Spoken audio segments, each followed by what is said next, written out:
Welcome to our web exclusive. I'm Mike Montecalvo, along with Eyewitness News analyst Lieutenant General Reginald Centracchio. And of course, we have been having in-depth coverage over the last couple of weeks of the super rematch now between the Patriots and Giants.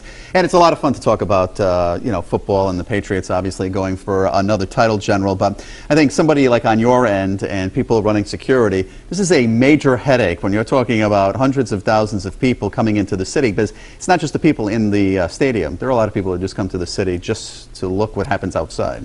This is huge, probably only second to the inauguration. And I think when you look at today's technology that's available to the security forces, you're talking about such things as the internet, the web, and being able to share real-time scenarios as it relates to perhaps some suspicious dealings or people doing things or being at a particular place they shouldn't be.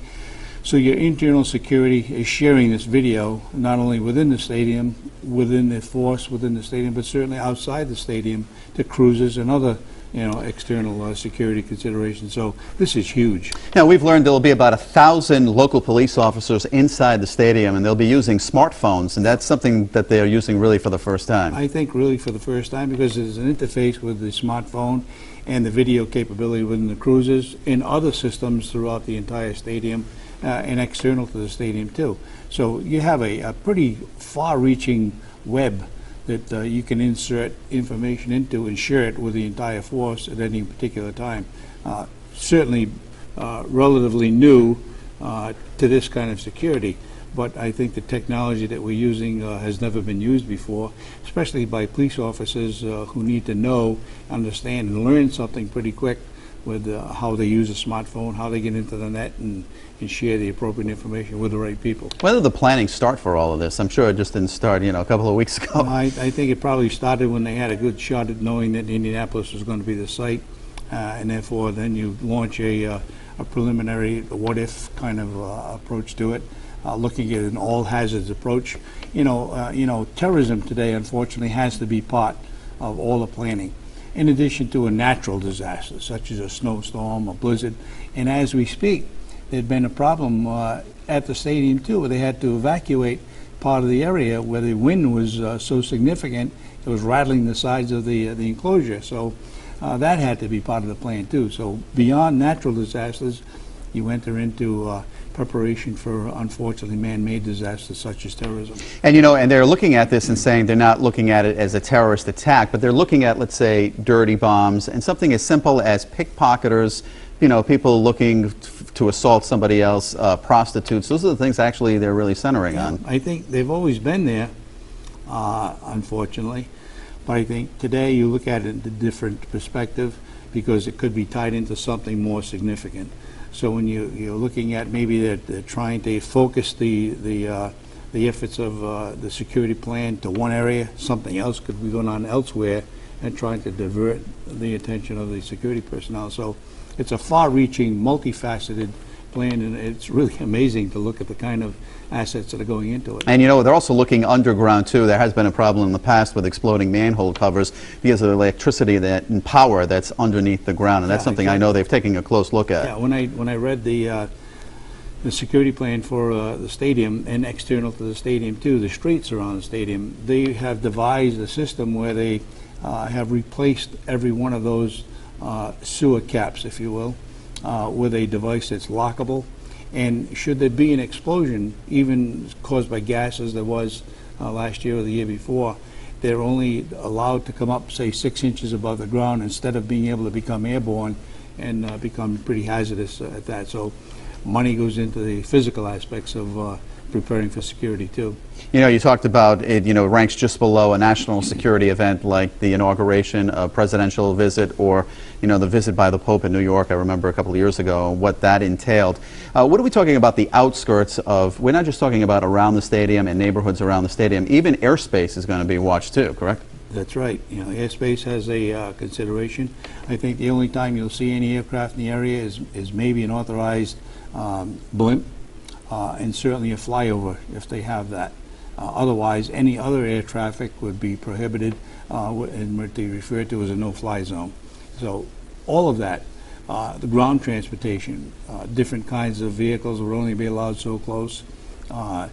huge task for screening not only personnel but the vehicles that come into the area too. So, and as much as we think it would like to be as simple as getting out of your vehicle, going to the gate, presenting your ticket, and getting a seat, it's not that easy. There's a whole screening process that takes place, and much of it has to do with known scenarios that they already have determined they can't let this happen in this particular area because it's too close, too critical a place to allow any particular incident from happening. So a lot of that's already in place, but a tremendous effort is going into it. You want to make a prediction on the game? Oh, yes. Yeah, okay, go ahead. Go ahead, you first. I like the Patriots. I'm not going to go against the Patriots. Me too, but I think it's going to be a squeaker. Okay. I think the Patriots come across, but All right. it's going to be pretty close. All right, Patriots by 1 score. We'll go with that. Okay. All right.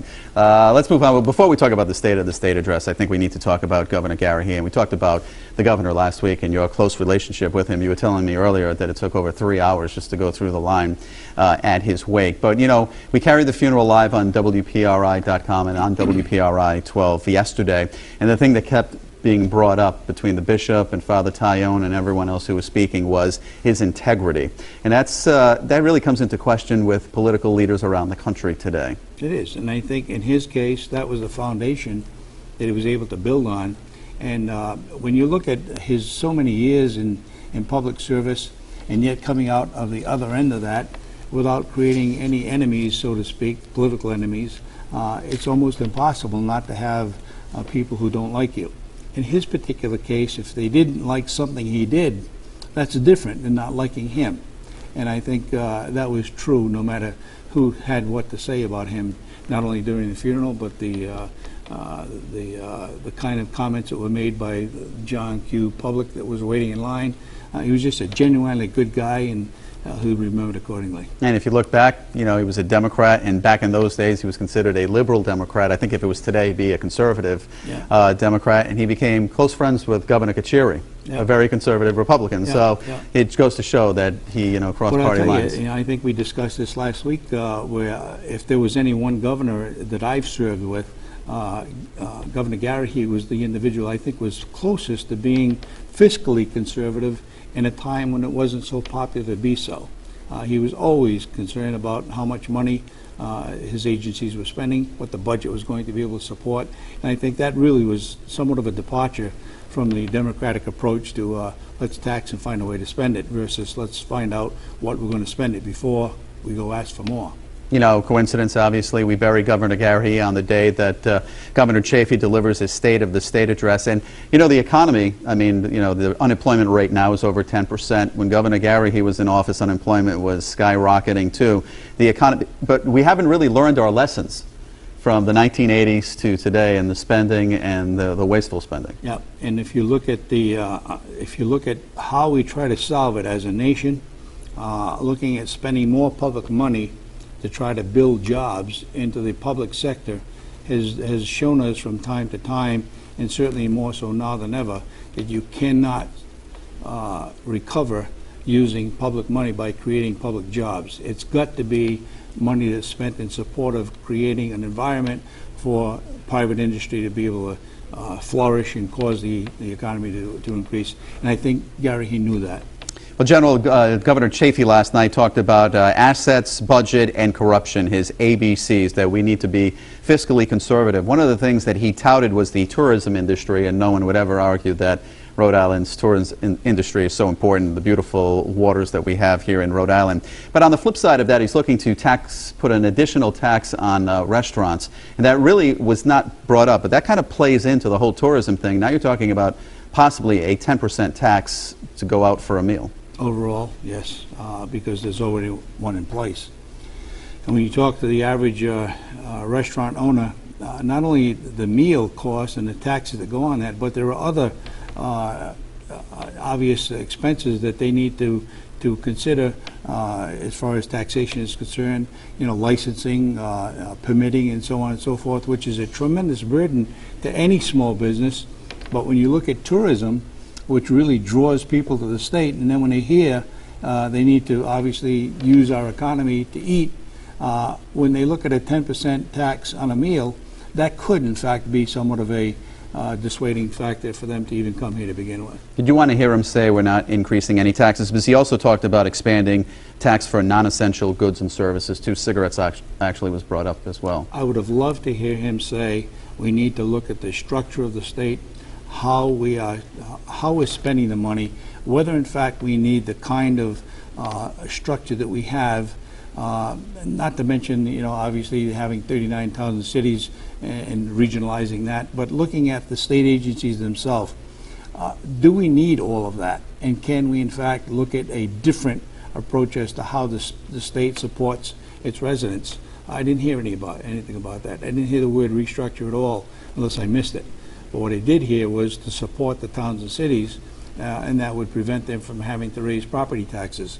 Well, either one or the other. If you got small businesses that support the towns and cities and they can't thrive, you're right back where you started. So I would rather have seen him concentrate on a plan to be able to restructure the state and not have the tremendous demand on causing more and more demand for more money every year. He did not talk about regionalizing cities and towns, but one thing he did bring up was veterans, and obviously that got the most applause. I bet, as a matter of fact, it was a standing ovation. But he talked about veterans coming back from Iraq and Afghanistan and finding work for them, but there was no plan there. What kind of plan do you want to see for returning vets? I would like to see a plan that would be devised to be able to train the workforce and give priority to those homecoming Iraqi veterans to be able to say, okay, this is what we need as far as demand and the workplace is concerned, and take them and give them priority to be able to train them up to what the demand is.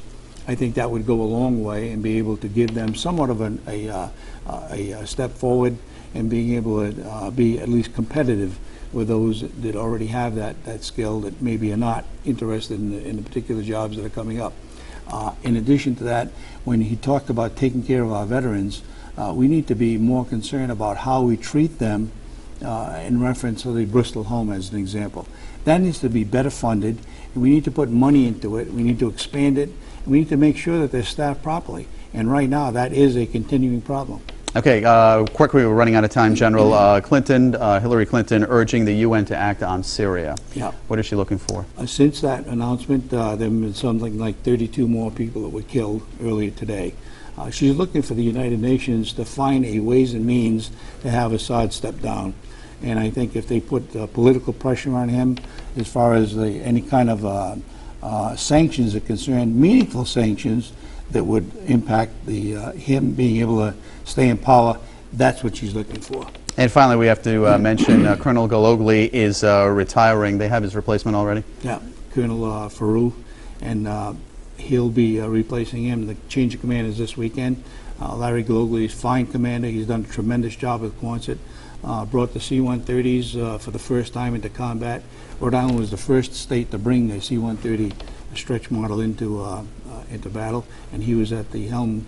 And he's a tremendous guy, and I'm sorry to see him go, but I think his replacement will do equally as well. All right, General Centracchio, as always, thank you. And you said Patriots, right? Patriots. Patriots. All right, we're going to hold them to that. All right, thanks for watching.